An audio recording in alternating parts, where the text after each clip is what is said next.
Your parcel. इसकी payment तो online हो गई थी ना? हाँ पेमेंट हो गई है। ठीक, थैंक यू। अरे यार यार मैम कितनी सुंदर है, मेरी तो आंखें सिक गई। क्या करूं, एक काम करता हूँ, वापस अंदर जाता हूँ, इसी बहाने थोड़ा और देख लूंगा मैम को। हाँ भैया।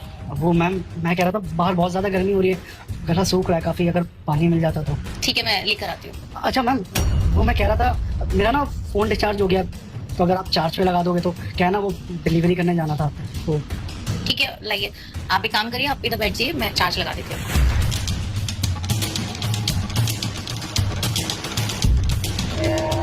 पानी।